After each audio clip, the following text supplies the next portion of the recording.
Good morning students. Chanakya coaching academy के YouTube channel में आपका स्वागत है। हम लोगों का जो चैप्टर चल रहा था, जो टॉपिक चल रहा था, वो चल रहा था लाइट। लाइट का जो शुरुआत में जो इंट्रोडक्शन है, लाइट के बारे में हम लोग देख चुके थे, रिफ्लेक्शन ऑफ लाइट के बारे में देख चुके थे। अब जो हमारी जो नेक्स्ट क्लास चल रही है वो चल रही है लाइट के सेकेंड पार्ट की में। और सेकेंड पार्ट में हम लोग क्या समझेंगे?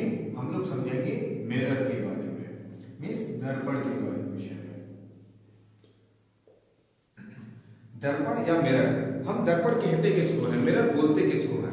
तो दर्पण हमने देखा है मोस्टली, आप दर्पण के बारे में अगर बात करेंगे तो दर्पण में एक सरफेस कैसी होती है जो बहुत चमकदार होती है, और दूसरी सरफेस कैसी होती है जिस पर हम लोग कलई कर देते हैं, है ना। यानी एक परावर्तक सतह होती है जिसको हम लोग रिफ्लेक्टिव लेयर का नाम देते हैं, और दूसरी कैसी होती है? कलई वाली सतह होती है, कलई वाली, कलई की सतह। ठीक है ना। अभी हमको ये मालूम है कि दर्पण किससे बनता है, हमको अच्छे तरीके से मालूम कि दर्पण में आप लोग क्या मिलाते हैं, सिलिका मिलाते हैं, चूना पत्थर मिलाते हैं, ये सारी चीजें मिलाते हैं, और मिला के आप लोग क्या बनाते हैं, दर्पण बनाते हैं। तो दर्पण की हम लोगों ने अभी बात देखनी। अच्छा, अगर कलई वाली सतह की बात करें तो कलई किसकी करते हैं? यहाँ पर मालूम है आप लोगों को कलई किसकी की जाती है? जो दर्पण के पीछे कलई होती है वो किसकी की जाती है? तो दर्पण के पीछे हम लोग जो कलई करते हैं वो करते हैं, आप बता सकते हैं किसकी करेंगे? सिल्वर ब्रोमाइड की करेंगे, सिल्वर आयोडाइड की करेंगे। सिल्वर आयोडाइड का जो हम लोग यूज किया करते हैं वो करते हैं कृत्रिम वर्षा करने में। कृत्रिम वर्षा करने में हम लोग किसका यूज करते हैं? सिल्वर आयोडाइड का। और जो दर्पण की जो पिछली जो कलई वाली सतह है उसको हम लोग कलई करने में किसका यूज करते हैं? सिल्वर ब्रोमाइड का, यानी AgBr का। तो AgBr का यूज करते हैं हम लोग कलई करने में। तो मोस्टली इसकी जो डेफिनेशन होगी, परिभाषा होगी, परिभाषा क्या होगी? हम लोग परिभाषा अलग अलग परिभाषा आपको पहले बताया था कि इसमें बहुत सारी परिभाषाएं आती हैं, अलग अलग बुक्स को उठा के देखेंगे तो अलग अलग डेफिनेशंस से हमारा सामना होगा।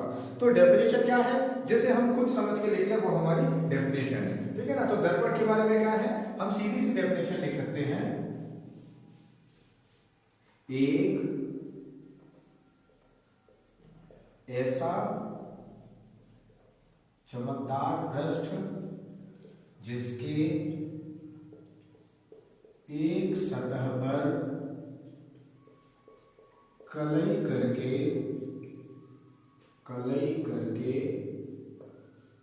दूसरे पृष्ठ को परावर्तक बना दिया जाए।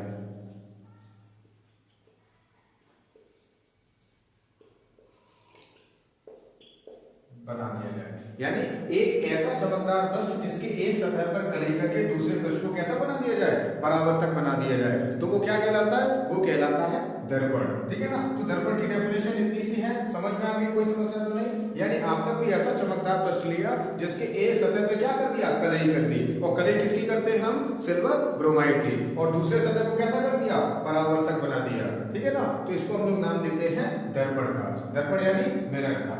अब बात आती है कि दर्पण हमारे होते कितने प्रकार के हैं। मोस्टली हमने दर्पण 3 प्रकार के सुने हैं। कौन कौन से होते हैं? हमने गोली दर्पण के बारे में सुना है, गोली दर्पण, और पहली बात हमने समतल दर्पण के बारे में देखना है, समतल दर्पण, फिर अवतल दर्पण, और फिर उत्तल दर्पण। लेकिन हम यहाँ पर बांटते हैं दर्पण को 2 प्रकार में। तो ये डेफिनेशन, किसी को कोई डेफिनेशन में तो डाउट नहीं है ना। अभी हम लोग आगे जब बात करेंगे तो बात करेंगे टाइप्स ऑफ मिरर की। टाइप्स ऑफ मिरर मतलब दर्पण के प्रकार। तो दर्पण कितने प्रकार के होंगे? दर्पण के प्रकार यानी टाइप्स ऑफ मिरर। तो टाइप्स ऑफ मिरर में हम मोस्टली बांटेंगे समतल दर्पण और गोलीय दर्पण में। समतल दर्पण और गोलीय दर्पण। समतल दर्पण को क्या बोलते हैं? समतल दर्पण को बोलते हैं प्लेन मिरर, ओके। और गोलीय दर्पण को क्या बोला जाता है? Spherical mirror, spherical mirror. तो समतल दर्पण और नंबर 2 गोलीय दर्पण। अच्छा, गोलीय दर्पण को कितने भागों में बांटते हैं? गोलीय दर्पण को बांटते हैं 2 भागों में। एक होता है अवतल दर्पण और दूसरा होता है उत्तल दर्पण, है ना। यानी नंबर 1 और नंबर 2। गोलीय दर्पण को हमने 2 भागों में बांटा, नंबर A और नंबर B। नंबर A मतलब अवतल दर्पण। अवतल दर्पण को हम लोग क्या बोलते हैं? अवतल दर्पण को बोलते हैं कॉनकेव मिरर। और उत्तल दर्पण को क्या बोलते हैं? इसको बोलते हैं convex mirror. Are you understood? तो गोलीय दर्पण को हमने 2 भागों में बांटा है, अवतल दर्पण और उत्तल दर्पण। अवतल दर्पण को क्या बोलेंगे? कॉनकेव मिरर, और उत्तल दर्पण को क्या बोलेंगे? Convex mirror. कभी कभी ऐसा होता है कि हम इनकी इंग्लिश में कंफ्यूजन कर देते हैं कि अवतल दर्पण को कॉनकेव बोलते हैं या अवतल को कॉन्वेक्स बोलते हैं, या उत्तल को कॉनकेव बोलते हैं या उत्तल को कॉन्वेक्स बोलते हैं। तो याद रखिए, अगर आप छोटी छोटी ट्रिक से समझेंगे तो समझना बहुत आसान हो जाता है। अवतल दर्पण को हम लोग बोलेंगे कॉनकेव मिरर और उत्तल दर्पण को बोलेंगे कॉन्वेक्स मिरर। तो सिंपल से समझिए, जिसमें अक्षर ज्यादा है उसकी स्पेलिंग में लेटर भी ज्यादा है, जिसमें अक्षर कम है उसकी इंग्लिश में लेटर भी कम है। अक्षर ज्यादा मतलब लेटर ज्यादा। अब 4 अक्षर है ना, तो इसकी स्पेलिंग भी बड़ी है, कॉनकेव 7 लेटर्स है, और इसमें कम अक्षर है 3.5 है, और इसकी स्पेलिंग भी छोटी है। तो बड़े छोटे से हम लोग याद रखेंगे तो उसको फिर कभी नहीं भूलेंगे। तो हमने क्या समझा? सबसे पहले इसकी डेफिनेशन, अवतल दर्पण मतलब दर्पण कहते किसको है? तो दर्पण किसको कहा हमने? एक ऐसा चमकदार पृष्ठ जिसके एक सतह पर कली करके दूसरी सतह को परावर्तक बना दिया, जैसा कि ये आपको दिखाई दे रहा है। ये क्या है? दर्पण। और दर्पण में भी चूंकि इसकी प्लेन सरफेस है इसीलिए इसको बोलते हैं समतल दर्पण। अभी क्या है, हम सीधी सी अगर बात समझें तो ये आपके सामने एक दर्पण है, इज दैट राइट? इसकी एक सतह कैसी है? परावर्तक है, रिफ्लेक्टेड। आपको दिखाई दे रहा है ना, रिफ्लेक्टेड है ये। रिफ्लेक्टेड मतलब इसमें से आप प्रकाशित किरणें आई, टकराई, और टकरा के जाने के बाद आपको पीछे का दिखाई दिया। अभी आपको कैमरा वगैरह, स्टैंड वगैरह ये सब दिखाई दे रहा है। और ये क्या है? कलई वाली सरफेस है। कलई वाली सरफेस मतलब यहाँ पर हमने क्या किया? पॉलिश की है, कलई की है। अगर पॉलिश नहीं करेंगे तो प्रकाशित किरणें एक तरफ से दूसरी तरफ चली रहेंगी, है ना। लेकिन यहाँ पे ऐसा नहीं होता है। यहाँ पे क्या हुआ? प्रकाशित किरणें आई, टकराई और फिर से रिफ्लेक्ट हो गई, यानी परावर्तित हो गई। और रिफ्लेक्शन ऑफ लाइट आपको कल ही बता चुके थे कि चीजों का आना, टकराना और वापस होना, इसको हम क्या कहते हैं? इसको बोलते हैं रिफ्लेक्शन ऑफ लाइट, यानी प्रकाश का परावर्तन। Is that right? अब हम बात करते हैं आगे, यानी समतल दर्पण और गोलीय दर्पण, इनकी डेफिनेशन की कि आखिर है क्या। तो इसमें देखते हैं समतल दर्पण के बारे में, प्लेन मिरर के बारे में। तो प्लेन मिरर, जैसा कि अभी आपको पता है, प्लेन मिरर ये आपका प्लेन मिरर ही तो है ना।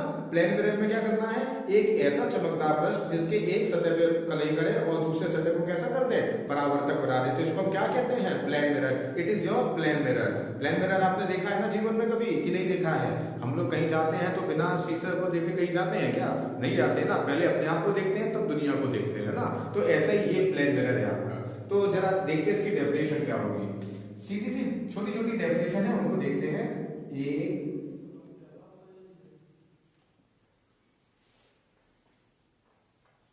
ऐसा समतल पृष्ठ जिसके एक भाग पर कलई करके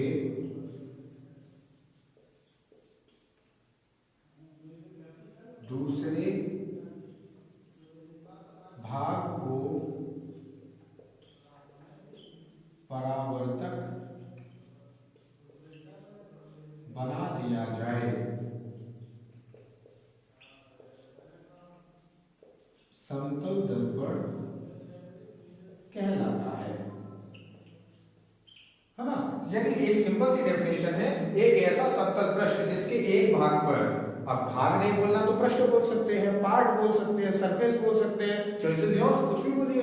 तो एक ऐसा समतल पृष्ठ जिसके एक भाग पर कलई करके, और कलई किसकी? सिल्वर ब्रोमाइड के ना। तो कलई करके दूसरे भाग को या दूसरे पृष्ठ को या दूसरे सरफेस को कैसा करते हैं? परावर्तक। परावर्तक मतलब रिफ्लेक्टेड करते हैं, तो उसे क्या कहते हैं? समतल दर्पण। यानी ये मान लीजिए कोई एक समतल पृष्ठ है जिसके एक भाग पर हमने क्या कर दी? कलई कर दी, और दूसरा भाग कैसा बना दिया? परावर्तक बना दिया। परावर्तक कहने का क्या मतलब है? कि परावर्तक मतलब आप प्रकाशित किरणें आई, टकराई और टकराने के बाद फिर से वापस चली गई। तो ये क्या है आपका? समतल दर्पण।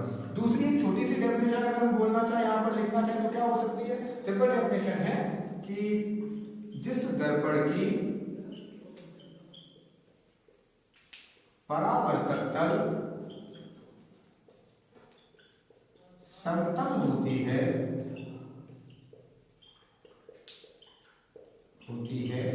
समतल दर्पण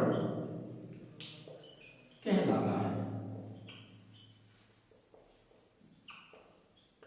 क्या डेफिनेशन है? जिस दर्पण की परावर्तक तल, परावर्तक मतलब वो तल जिससे प्रकाशित किरण टकरा के वापस जा रही है, परावर्तक तल कैसी होती है? समतल होती है, समतल दर्पण कहलाता है। ठीक है ना। तो ये छोटी छोटी सी डेफिनेशन है, कोई भी डेफिनेशन आप लिख सकते हैं अगर उसका सेंस सही है, समझ में आ रहा है क्या उसका भाव है, तो कोई भी डेफिनेशन आपकी चल सकती है। तो अलग अलग बुक्स में अलग अलग डेफिनेशन है, कुछ भी डेफिनेशन आप लिख दीजिए जो आपको, जो इसमें ठीक आपको याद जल्दी हो जाती है, उसका भाव ठीक हो, कोई भी डेफिनेशन चलेगी। तो ये वो समतल दर्पण। अच्छा, समतल दर्पण की अगर हम बारे में देखेंगे तो समतल दर्पण क्या है, जैसे आपको अगर बनाना पड़े तो ये एक आपने समतल पृष्ठ लिया, कोई एक भाग पर क्या कर दिया, कलई कर दी, कलई। अब जब एक भाग पर कलई कर देंगे तो दूसरा पृष्ठ कैसा हो जाएगा, परावर्तक हो जाएगा ना, यानी प्रकाश की किरणें आई और आने के बाद यहां से टकराई और वापस चली गई। और ये आप अच्छे तरीके से जानते थे, कल आपने समझा था, क्या समझा था कि जो किरण आती है उसको क्या नाम देते हैं, आपतित किरण, इंसिडेंट रे, और जो किरण यहां से जाती है उसे क्या नाम देते हैं, परावर्तित किरण यानी रिफ्लेक्टेड रे। और ये क्या पड़ा हुआ है आपका, नॉर्मल मिस अभिलंब। तो आपतित किरण, परावर्तित किरण और अभिलंब, ठीक है ना। तो ये क्या है, ये आपका कौन सा दर्पण हो गया, ये दर्पण हो गया तल दर्पण, am I right? तो समतल दर्पण कैसे कहेंगे, जिस दर्पण की परावर्तक तल समतल होती है समतल दर्पण कहलाता है। या एक ऐसा समतल पृष्ठ, ये समतल पृष्ठ है ना, एक ऐसा समतल पृष्ठ जिसके एक भाग पर कलई करके दूसरे भाग को परावर्तक बना दिया जाए, तो उसे हम क्या कहते हैं, समतल दर्पण कहते हैं। तो इतनी बात से आप लोग समझ गए कि नहीं समझे। अब आगे देखते हैं इसकी क्या क्या प्रॉपर्टीज वगैरह होती है, इज दैट राइट। तो अब बात करते हैं इसके गुणों के बारे में, यानी इसकी क्या क्या प्रॉपर्टी होती है। Property of plane mirror, property of plane mirror. तो प्रॉपर्टी ऑफ प्लेन मिरर क्या क्या है, सबसे पहले आपने देखा कि प्रकाश एक आपने कलई कर दिया, यहां पर प्रकाश किरण आई, टकराई और वापस चली गई, है ना। आने वाली किरण आपतित और जाने वाली परावर्तित। अब जरा देखें यहां पर क्या पहले इसकी प्रॉपर्टी क्या है, पहली इसकी प्रॉपर्टी ये है कि समतल दर्पण द्वारा बना प्रतिबिंब जो इसके द्वारा इमेज बनती है, वो इमेज होती कैसी है, वो इमेज होती है आभासी और सीधी, आभासी और सीधी।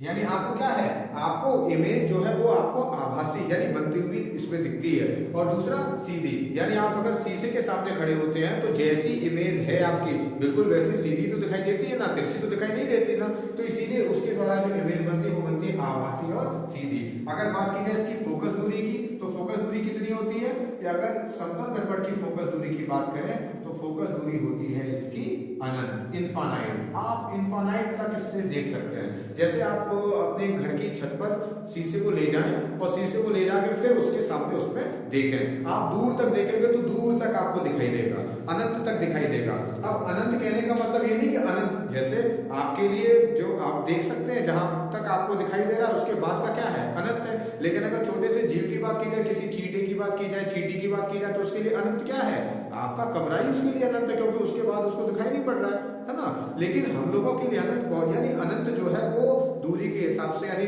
हमारे आंखों के हिसाब से भी कम बढ़ होता रहता है। तो इसकी फोकस दूरी कितनी होती है, फोकस दूरी होती है अनंत। एक और बात, इसका जो प्रतिबिंब होता है, इसका प्रतिबिंब दर्पण से उतना ही पीछे बनता है जितनी की उससे आगे वस्तु रखी रहती है।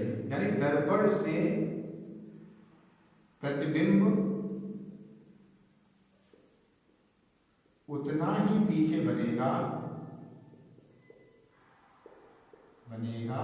जितने की दर्पण से आगे वस्तु रखी होगी,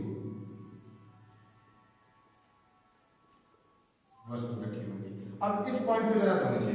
जैसे दर्पण से प्रतिबिंब उतना ही पीछे बनेगा जितने की दर्पण से आगे वस्तु रखी होगी। मान लीजिए ये कोई दर्पण है और इस दर्पण के आगे हम लोग खड़े हुए, कोई व्यक्ति है वो यहाँ पर खड़ा हुआ है ना। तो दर्पण से आगे वो मान लीजिए खड़ा हुआ है 10 किलोमीटर दूर, सॉरी 10 मीटर दूर, किलोमीटर तो बहुत ज्यादा हो जाएगा। तो 10 मीटर दूर यहाँ पे कोई ऑब्जेक्ट है वो रखी हुई, मान लीजिए ये कोई ऑब्जेक्ट है, कोई वस्तु है ना। अब इसकी इमेज कितनी पीछे बनेगी, दर्पण से 10 मीटर ही दूर इसकी जो इमेज है वो यहाँ पर बनेगी। तो याद रखिए, अगर दर्पण के आगे कोई 10 मीटर दूर खड़ा है तो दर्पण से पीछे 10 मीटर दूर ही जो इसकी इमेज है वो बनती है। अब क्वेश्चन यहाँ पे तमाम तरीके की पूछ नहीं जाते, अलग अलग पूछ नहीं जाते। जैसे वो यहाँ पर ये पूछ सकता है कि ऑब्जेक्ट जो रखा हुआ है वो दर्पण से 10 मीटर दूर रखा हुआ है, तो ऑब्जेक्ट से इमेज की डिस्टेंस कितनी हो जाएगी, यानी इमेज की डिस्टेंस, तो इमेज की डिस्टेंस 10 मीटर और 10 मीटर, यानी टोटल कितनी हो जाएगी, 20 मीटर हो जाएगी। Am I right? तो आप जो क्वेश्चन पूछा जा रहा है उसी के हिसाब से अपना जो आंसर है वो देंगे। सिर्फ इतनी सी बात समझिएगा कि दर्पण से प्रतिबिंब उतना ही पीछे बनेगा जितना कि दर्पण से आगे वस्तु रखी हो। मान लीजिए कि यहाँ पे 8 मीटर दूर रखी है, तो यहाँ पे कितना बनेगा, क्या 10 बनेगा क्या, नहीं। अगर 8 मीटर दूर वस्तु रखी है तो यहाँ पर जो इमेज बनेगी वो 8 मीटर दूर ही बनेगी। और पूछा जाएगा कि ऑब्जेक्ट से इमेज की डिस्टेंस कितनी है, तो उस समय कितनी हो जाएगी, 60 मीटर। ठीक है ना, तो ये हो गई इसकी प्रॉपर्टी। तो समतल दर्पण के बाद हम लोग बात करेंगे गोली दर्पण के बारे में। गोली दर्पण को हम लोग क्या बोलते हैं, गोली दर्पण को स्फेरिकल मिरर, स्फेरिकल मिरर। अच्छा, आप लोगों ने गेंद देखी है, बॉल, बॉल कैसी होती है, गोल होती है ना, तो गोल जो बॉल है उसी के एक हिस्से को हम काटते हैं। मान लीजिए ये हमने इसको काट दिया, तो ये किसकी शेप बन गई, ये बन गया मिरर, है ना। अब हमें क्या करना है, इसमें पॉलिश करना है। पॉलिश करने के बाद हम इसको क्या, मिरर की बिल्कुल शेप उसको बोलेंगे, यानी कैसा होगा, ये गोल होगा। सीधी सी, जैसा कि शब्द से हमें समझ आ रहा है, गोली दर्पण कैसा होगा, गोल होगा। यानी कांच के जब हम खोखले गोले को काटेंगे तो हमें क्या मिलेगा, हमें मिलेगा दर्पण। लेकिन दर्पण ऐसे नहीं, बिना पॉलिश किए हुए हमें दर्पण नहीं मिलता। तो इसकी अगर डेफिनेशन की बात करें तो वही डेफिनेशन सीधी सीधी से हो जाती है, जब किसी कांच के खोखले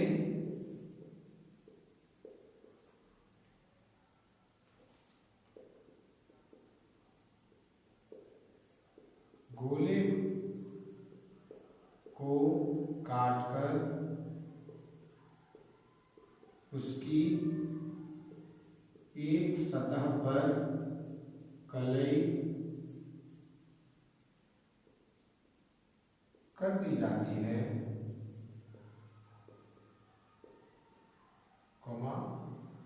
गोलीय दर्पण कहलाता है ना। सीधी सी डेफिनेशन क्या है, जब किसी कांच के खोखले गोले को काटकर उसकी एक सतह पर कलई कर दी जाती है, कलई को हम लोग पॉलिशिंग बोलते हैं, कर दी जाती है, तो उसे क्या कहते हैं, गोली दर्पण कहते हैं। तो ये डेफिनेशन आप लोगों ने इससे पहले समतल दर्पण की देखी थी, तो वैसी डेफिनेशन है। लेकिन एक छोटी सी डेफिनेशन की बात करें तो जैसा वहां पे मैं समझाता वैसे यहां पे, जिस दर्पण की परावर्तक तल गोल होती है, गोलीय दर्पण कहलाता है। जिसकी परावर्तक तल कैसी होती है, गोल होती है, तो उसे क्या कहते हैं, गोली दर्पण। जिसकी परावर्तक तल समतल होती है उसे क्या कहते हैं, समतल दर्पण। तो ऐसे यहाँ पर जिस दर्पण की परावर्तक तल गोल होती है उसे क्या कहते हैं, गोली दर्पण। अब गोली दर्पण कितने प्रकार के हैं, हम लोग समझ चुके हैं कि गोली दर्पण 2 प्रकार के होते हैं, तो उनको भी समझते हैं। जैसे कि आपने गोली दर्पण के बारे में नहीं पढ़ना है, आपको पढ़ना है अवतल दर्पण और उत्तल दर्पण के बारे में। तो इस गोली दर्पण के रहे हमारे 2 पार्ट, तो जरा उनको समझते हैं। नंबर 1, अवतल दर्पण।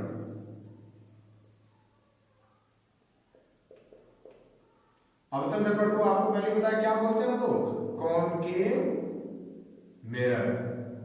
अक्षर ज्यादा लेटर ज्यादा, अक्षर कम लेटर कम, तो कॉनकेव मिरर। और दूसरा हमारा सेकंड क्या आएगा, अभी यहीं पर हम लोग लिख लेते हैं क्योंकि यहां से समझना हमारे लिए आसान हो जाएगा। तो उत्तल दर्पण, उत्तल दर्पण को हम लोग क्या नाम देते हैं, कॉन्वेक्स मिरर।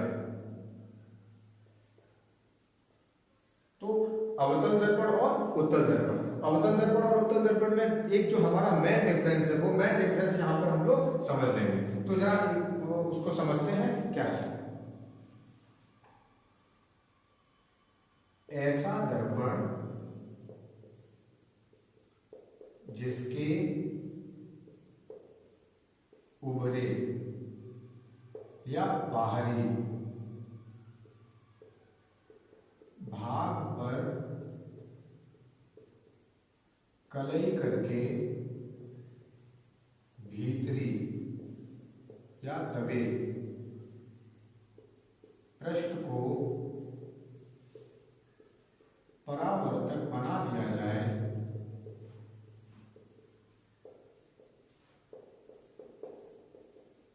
तब वह अवतल दर्पण कहलाता है। Is that clear? अब इसी को उल्टा कर दीजिए। हमें अंतर करना बड़ा आसान होता है ना? जैसे कोई पूछे राम और श्याम में क्या अंतर है, कि राम गोरा है, श्याम काला है ना? राम बात मानता है, श्याम बात नहीं मानता, तो तुरंत नहीं लगा के हम लोग अंतर बना देते हैं। तो इसमें क्या करते हैं, तुरंत हम शब्द को बदल देते हैं और अपना अंतर बता देते हैं कि दोनों में अंतर क्या है। उत्तल दर्पण किसे कहेंगे? ऐसा दर्पण जिसके भीतरी या दबे पृष्ठ पर कलई करके बाहरी या उभरे पृष्ठ को परावर्तक बना दिया जाए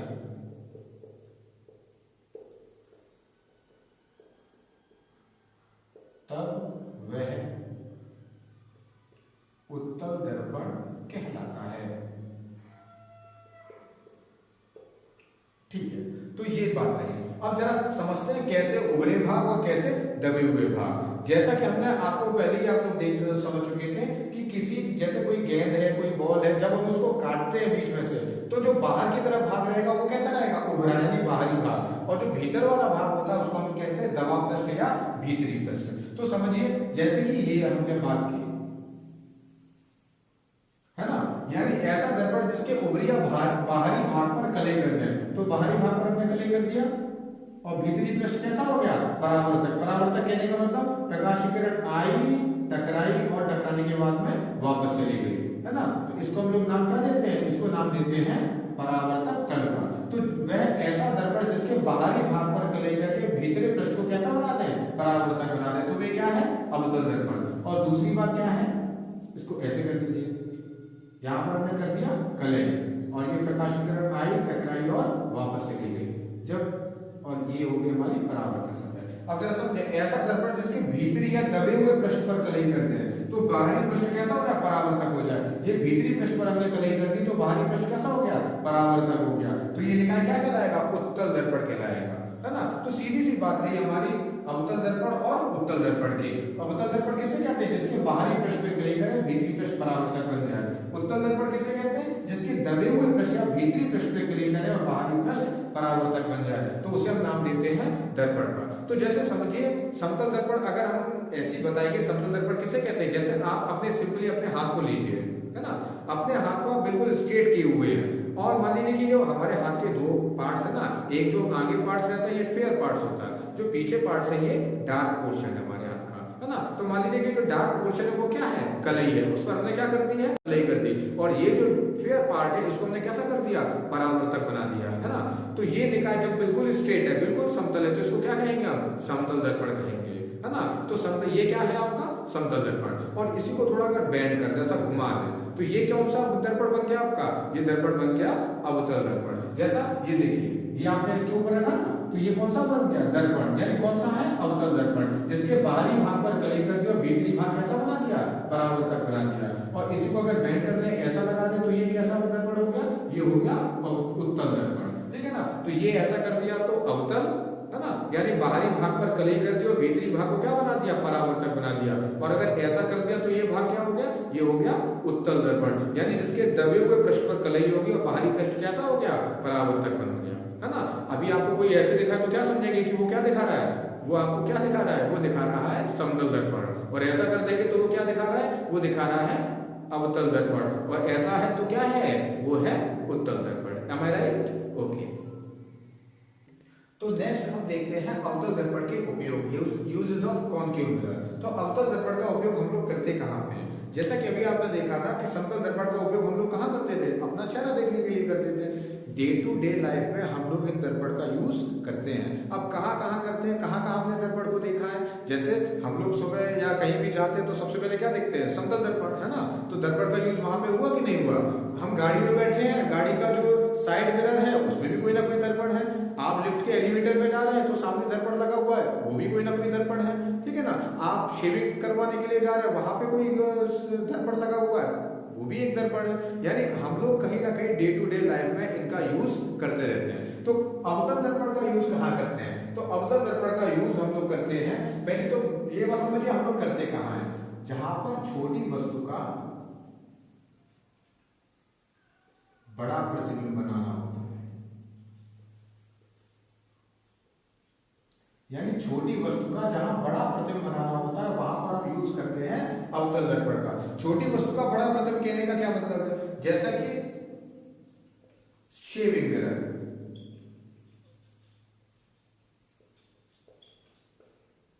शेविंग मिरर। अभी शेविंग मिरर में हम लोग क्या करते हैं, शेविंग मिरर में हम लोग यूज करते हैं अवतल दर्पण का। क्यों अवतल दर्पण का यूज क्यों करते हैं, क्योंकि वो छोटी सी कोई अगर हमारे सामने ऑब्जेक्ट है तो उसका एक बड़ा प्रतिबिंब बना देता है। बड़ा प्रतिबिंब बना देता है मतलब जो आपका जो दाढ़ी बनाने में हम लोग इस्तेमाल करते हैं शेविंग मिरर जो होता है, जैसे हमारा छोटा सा जब कोई चेहरा है, छोटा चेहरा है, तो उसको जब हम लोग बैठते हैं शेविंग बनवाने के लिए तो उसका बड़ा इमेज जो है वो हमारे सामने बनता है। इसीलिए हम शेविंग मिरर में यूज करते हैं किसका, अवतल दर्पण का।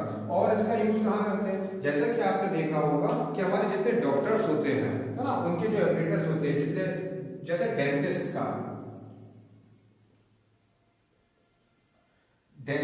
जो हमारा डेंटिस्ट जब हम दांत वगैरह दिखाने के लिए जाते हैं तो उसका जो मिरर होता है, डेंटिस्ट का जो मिरर होता है, वो डेंटिस्ट का मिरर भी क्या होता है, किसका होता है, वो भी मिरर होता है अवतल दर्पण का। क्यों, क्योंकि अभी जैसे मान लीजिए कोई हमारे दांतों में कोई कीड़ा वगैरह लगा हुआ है, कोई प्रॉब्लम है, तो डॉक्टर अंदर बैठ के थोड़ी देखेगा उसको, तो वो कहीं ना कहीं से तो देखेगा, कैसे तो देखेगा, तो वो यूज करता है अवतल दर्पण का। अवतल दर्पण से आपका क्या है, अगर दांत के अंदर कोई चीज फंसी हुई है या मुंह के अंदर कोई चीज चली गई तो वो उस दर्पण से देखता है, तो छोटी कोई इमेज अगर कोई चीज ऑब्जेक्ट है तो उसका बड़ा प्रतिबिंब वहां से उसको बनता हुआ दिखाई देता है। और कहाँ यूज होता है, जैसे वही डॉक्टर जो है वो डॉक्टर चेकअप वगैरह में कान नाक गले इनका जो चेकअप करते हैं, जैसे मान लीजिए कोई छोटा बच्चा है उसने कुछ कान में या नाक में फंसा लिया है, तो डॉक्टर क्या करते हैं, सिंपली पहले उसको देखते हैं और देखने के बाद में तब उसको बाहर निकाल पाते हैं। तो देखेंगे कैसे, वो यूज करेंगे अवतल दर्पण का यानी कॉनकेव मिरर का। तो कॉनकेव मिरर का यूज यहाँ पर किया जाता है। और कहाँ यूज किया जाता है, और यूज किया जाता है सोलर पैनल वगैरह में।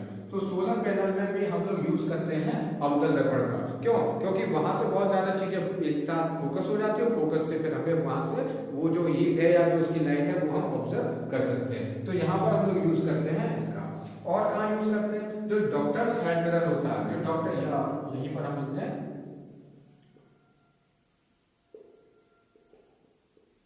जो डॉक्टर का हैंड मिरर होता है, आपने देखा होगा डॉक्टर अपने सिर पे लगा के और फिर उससे चेकअप वगैरह किया करते हैं। तो चेकअप वगैरह करते हैं तो कौन सा यूज उसमें दर्पण यूज करते हैं, वो दर्पण उनका रहता है अवतल दर्पण। तो यहाँ पर हम लोग यूज करते हैं। और भी ऐसे बहुत सारी जगह जैसे हम लोग यूज करते हैं डिश एंटीना में। डिश एंटीना में अब आप कहेंगे डिश एंटीना में तो लाइट रेस का कोई काम ही नहीं है, लेकिन लाइट रेस का काम नहीं। डिश एंटीना में जो रेडियो वेव्स आ रही हैं, डिश एंटीना में जो इलेक्ट्रोमैग्नेटिक वेव्स आ रही हैं, आपने देखा होगा सिंपली क्या है, आपने डिश एंटीना लगाया है और उसका सर्वाइवल है यहाँ पर। तो क्या लाइट रेज यहाँ से आई और यहाँ से आने के बाद इस पर फोकस हो गई, यहाँ से आई और यहाँ से आने के बाद इस पर फोकस हो गई, ये आई और यहाँ से इससे फोकस कर दिया। यानी इसने क्या किया, किरणों जितनी भी हमारी रेज है, रेज को एक जगह फोकस करती हुई चली गई और यहाँ से फिर सिग्नल कैच हुआ, सिग्नल कैच होकर आपका जो रिसीवर है वहां पर चला गया। तो डिश एंटीना में हम लोग हमारा जो एक सिद्धांत है वो सिद्धांत किसका काम करता है, अवतल दर्पण का। तो सिर्फ लाइट रेज नहीं है, लाइट जैसे और भी जो रेज है, जो रेडियो वेव्स हैं या जो इलेक्ट्रोमैग्नेटिक वेव्स हैं, उनको भी यहाँ पर सर्टिफाई करता है अवतल दर्पण।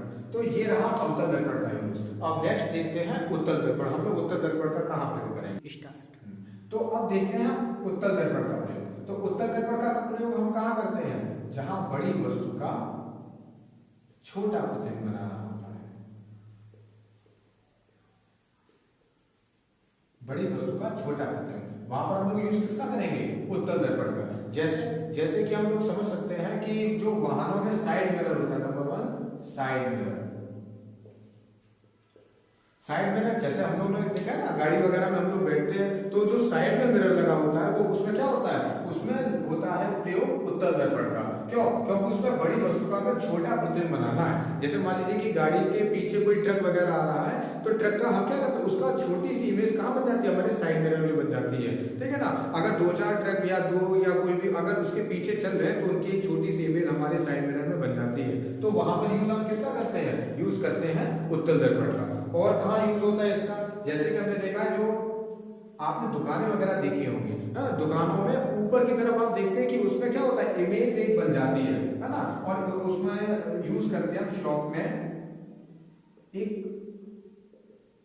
थीफ डिटेक्टर, थीफ डिटेक्टर की तरह। मतलब आपने देखा होगा जब शॉप वगैरह में जाते हैं तो ऊपर कोने में एक लगा रहता है शीशा, उसमें क्या होता है, उसमें जो दर्पण में पूरी दुकान का जो इमेज है वो उसमें बनता है ना। यानी उसमें हम लोग जो थीफ डिटेक्टर है उसकी तरह हम उसका इस्तेमाल करते हैं पूरी दुकान का। हम लोग कहीं जाते हैं, कहीं कोई चीज उठा के रख ली हमने जेब में, है ना, तो वो जो शॉप डिटेक्टर जो उसमें लगा हुआ थीफ डिटेक्टर, वहां से हम लोग यूज का इसका जो यूज है वो कर लिया करते हैं। अब जो मेन बात है हम और कहाँ यूज करते हैं, और यूज करते हैं इसका आपने देखा होगा स्ट्रीट लाइट फोकसिंग में।